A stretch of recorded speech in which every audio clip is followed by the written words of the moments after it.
Hi, my name is Devon, and in this video, I'll be discussing a film Ode to My Father. So for a quick overview, this movie was released on December 17th of 2014, and it was directed by Yoon Jae-kyun. Currently, it is the seventh highest grossing film in the history of South Korea cinema, with 14.2 million tickets sold. Looking at the main cast, Hwang Jung-min plays the main character, Yoon Dek-soo. Yoon Jin-kim plays Dek-soo's wife. Oh Dal-soo plays his best friend Dal-gu. Jung Jin-young plays Jik-soo's father, and Jung Young-na plays his mother. So the film begins with the Hungnam evacuation of 1950 in the Korean War. 10-year-old Jik-soo is swept onto the freighter SS Meredith Victory and the blizzard-shrouded evacuation of thousands of refugees in North Korea. Amid the chaos, he loses little sister Mak-soon, and his father stays behind to search, making Jik-soo promise to become head of the family. Jik-soo and his family soon arrive in the port city of Busan, where Jik-soo's aunt runs an imported goods store and contracts with USFK at Busan base. Jik-soo shoulders porter jobs while his mother and two younger siblings cling to survival. Jik-soo becomes his family's breadwinner from an early age, doing everything he can to support the family. Instead of going to college, every earned won goes to brother Jik-jun's future tuition and other expenses. Financial need forces him to travel to Germany in the 1960s with his best friend Dal-gu, where the pair work as guest workers at German coal mines in West Germany. The pair descend into coal shafts for triple Korean wages. While there, a cave-in traps the crew, but Daek-soo's cool composure saves Germans and Koreans alike, impressing nurse Young-ja. The couple soon grow closer as Daek-soo recovers in the hospital. Visa expiry forces Jik-soo back to Busan, and Young-ja follows because she is pregnant and the pair hold a wedding. Later, Jik-soo's aunt dies and his elderly uncle decides to sell the store because he needs money. Jik-soo, unwilling to let this happen, enlists in the Korean army in the 1970s to serve in the Vietnam War in order to make enough money to purchase the store. While there, he helps villagers escape but returns to Korea with a lame leg after getting shot by the Viet Cong. In the last part of the film, KBS launches a marathon live broadcast to reunite war-split relatives. Crowds camp around Seoul Station clutching placards. Jik-soo, now older, queues beneath banks of floodlights, hoping for word of his father or his sister. He meets a man claiming to be his father, but proves unrelated, causing Jik-soo to break down. But days later, he is back on the show for an American accented woman who seeks a brother named Jik-soo. Their halting interview, she in English, he in Korean, sparks recognition when she recalls him by repeating what he said during the evacuation. This is not a playground. We're not going for fun. Grab my hand tight.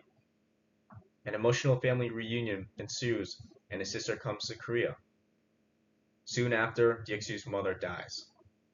Later, in the present, an elderly Jik-soo finally decides to sell the store as redevelopment finally reaches them. It was something he had refused to do despite the store losing money because his father had promised to reunite with the family at the store. In the final scene, Jik-soo tells his wife that his father is probably too old to still be alive and come home. There are five main historical events that the film covers. The first is the Korean War, which began on June 25, 1950, when Soviet-backed North Korea invaded the South, drawing in UN-led force spearheaded by the United States and a counteroffensive from China. Fighting ended with an armistice on July 27, 1953, leaving Korea still divided along the demilitarized zone.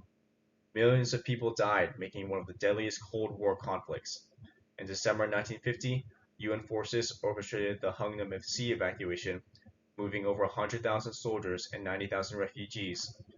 The freighter SS Meredith Victory alone carried 14,000 civilians, which is still a world record for a single voyage.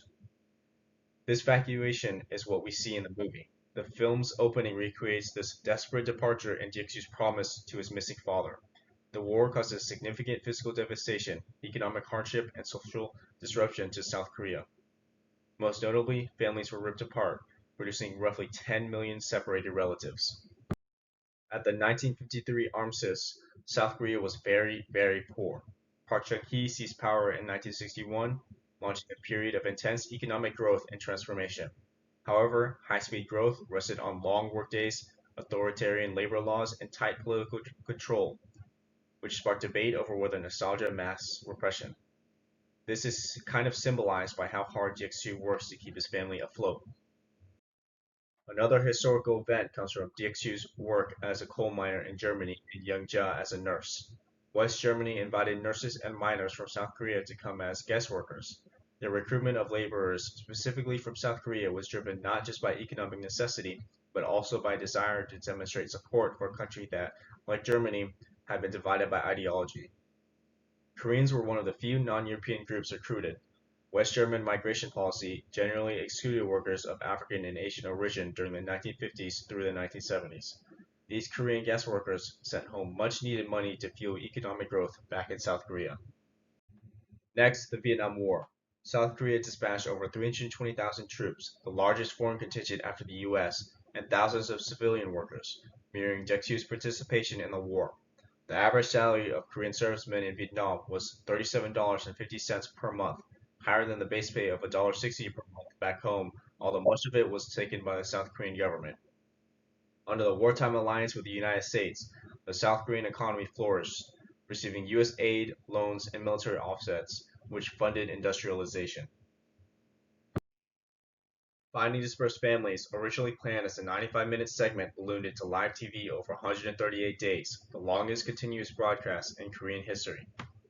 Conceived for the 30th anniversary of the 1953 armistice, the live KBS special set out to reunite relatives separated by Korea's 1945 to 1953 division in war. Out of about 101,000 applicants, 53,536 people appeared on air, and 10,189 families found one another. It is praised as a humanitarian milestone, earning awards such as the 1983 World Congress of Journalists Humanitarian Award. We see Diek-soo participate in the broadcast, where he reunites with his sister. Here I have noted three major themes of the movie. The first is personal sacrifice. 10-year-old Diek-soo promises his missing father he will become the head of the household, a pledge that frames every layered decision. He sacrifices his dreams, time, and life in order to support and fund his family. The next theme is the cost of development. Diek-soo symbolizes those who rebuild Korea while postponing their own aspirations. He works tirelessly and takes up dangerous jobs like coal mining in Germany. Lastly, the movie also depicts the distinction of gender roles of the time period. Men are seen as the breadwinners, while women are seen as the support. For my personal insights, the first thing that stood out to me was the strong dedication to familial duty. Jiexu's dedication and sacrifice makes me reflect on how much I helped my family and how much my parents and siblings have helped me. Next, I noticed that the war caused a lot of trauma for Jiexu. The shop that Jiexu refuses to sell is a symbol of his grief and attachment for losing his father. The chaos and atrocity of war affected multitudes of Korean people in the same way, inflicting trauma and changing their way of life forever. Additionally, the film also shows how the KBS Finding Dispersed Families was not 100% successful. Jiexu does not reunite with his father, and this relates to the 10,000 families reunited of the 53,000 people who appeared on air. Again, this shows the pain and division that the war inflicted on families. Finally, I like how the film focused on a single person to depict the impact of war. This translates an all-encompassing statistic of war casualties, or etc., into something more personable, recognizable, and understanding to the viewer. In conclusion, Ode to My Father is a dramatic retelling of the impacts of the Korean War and post-war life in Korea. It weaves a personable, individual story into real historic events, making the effects of the historical events more clear and easier to visualize. As millions of others would agree, this is not only an entertaining movie, but also a great way to learn about Korean history.